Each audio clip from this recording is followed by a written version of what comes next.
You would think a $30 moisturizer would be a small decision, right? Something you notice, compare for a minute, maybe buy, maybe skip, and move on with your life.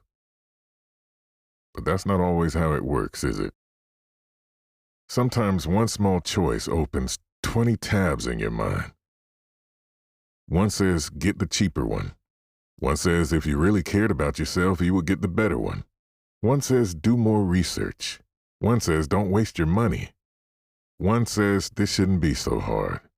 And somewhere in the middle of all that noise, a simple act of care starts feeling heavy. Not because moisturizer is that serious, but because sometimes even care gets tangled up with pressure. And that's what I want to sit with today on the porch.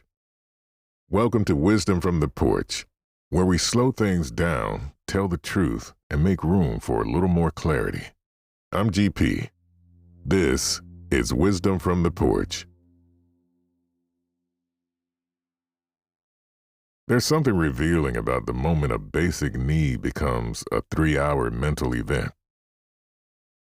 Not because it means you're doing life wrong, not because it means you're dramatic, not because you're bad at making decisions. It usually means something else is going on underneath. A lot of people are not struggling with the product itself. They're struggling with the meaning attached to the product. Will this help? Will this be a waste? Am I falling for marketing? Am I neglecting myself? Why does everybody else seem to know what works? Why does taking care of myself feel like I need a certification first?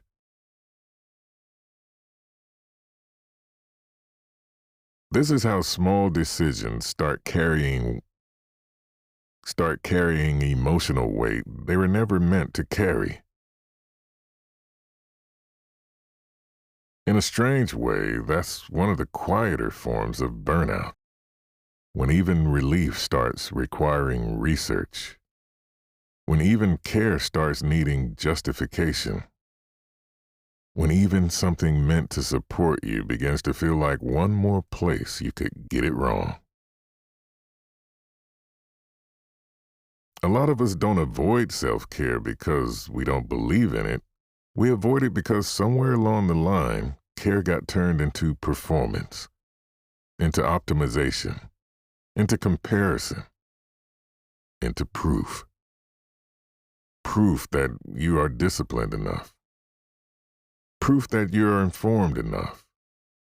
Proof that you are worth the effort. That's a heavy burden to place on something as ordinary as lotion. This is where the conversation gets a little deeper.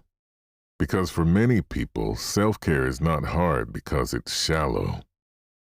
It's hard because it brushes up against worth.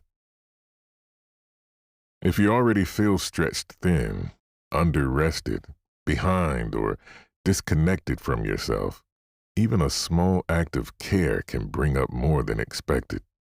Not just, why should I buy, but do I deserve to spend this on myself? Do I deserve comfort before I've earned it? Do I have to be more productive first? Should care only happen after everything else is handled? That mindset turns care into a reward instead of a baseline. And once that happens, you stop asking what would help me right now. You start asking, have I done enough to justify being helped? This is a painful trade. Because truth is, a lot of people are not starved for information. They're starved for permission. Permission to choose something simple. Permission not to do exhaustive research on every little thing. Permission to let support be support. And permission to care for themselves before they've collapsed. That is why the moisturizer spiral matters. It's not trivial. It's a little window inside how easily we can turn care into a courtroom. Suddenly, the smallest choices are on trial. And you're the judge, the witness, the attorney, and the exhausted defendant all at once. Part of what makes modern self-care so complicated is that it rarely arrives as a quiet invitation. It arrives as content, advice, warnings, reviews, ingredient lists, 10-step routines, before and after photos, people telling you what is essential, what is overpriced, what's toxic, what's lazy, what's smart, and what is falling behind. So now, instead of simply noticing a need and meeting it, you're standing in the middle of a marketplace trying to decode what care is supposed to look like.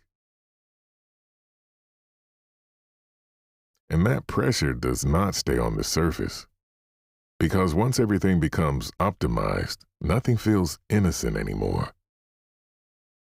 A walk becomes a wellness protocol.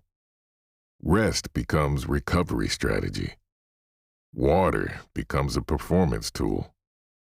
Moisturizer becomes identity. And the soul gets tired of that. There's a difference between being informed and being overwhelmed. There's a difference between making a thoughtful choice and making a fearful one. There's a difference between caring for yourself and managing yourself like a project. One brings relief, the other brings tension. That's why so many people end up exhausted in the middle of trying to feel better. They're not failing at self-care. They're carrying too much pressure inside of it. So what does a healthier version look like? It starts by making self-care smaller and more honest. Not smaller in importance, smaller in drama. Maybe care is not finding the perfect product. Maybe it's noticing that your skin feels dry and responding with kindness instead of interrogation. Maybe it's not building the ideal routine. Maybe it's creating one repeatable act of support that doesn't ask so much from you. Maybe it's not doing what looks impressive. Maybe it's doing what actually helps. That shift matters, because real self-care is rarely about spectacle. It's usually about repair, a little steadiness, a little attention, a little less neglect. And often the most healing question is not, what is the best option? It's, what would feel supportive enough for today? Not perfect, not elite, not optimized, supportive enough.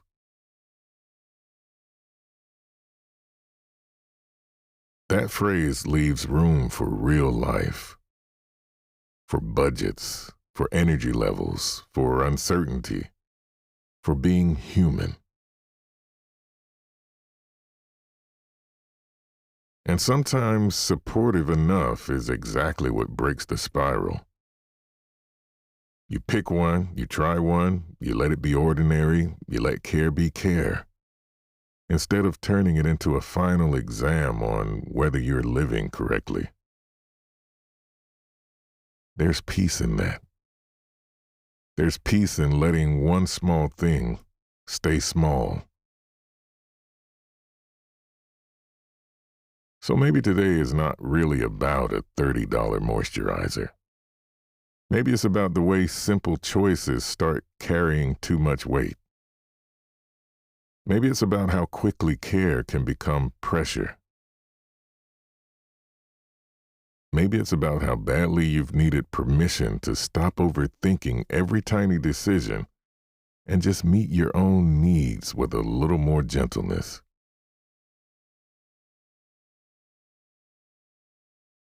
If that's where you are, let this be your reminder.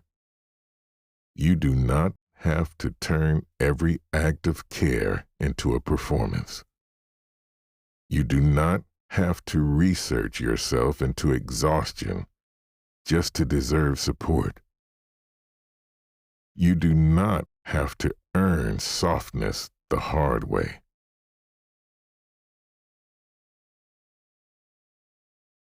Sometimes the wisest thing you can do is choose one small thing that helps. And let that be enough for today.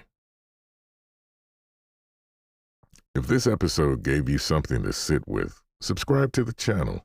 Leave a comment telling me the small thing you've been overthinking lately. And share this with someone who's been treating care like one more thing to get right. And as always, thank you to Cloud Microphones for supporting these conversations. This episode is designed to help you stop turning self-care into a test and return to something steadier, simpler, and more compassionate. This has been Wisdom from the Porch. I'm GP. You're always welcome on the porch.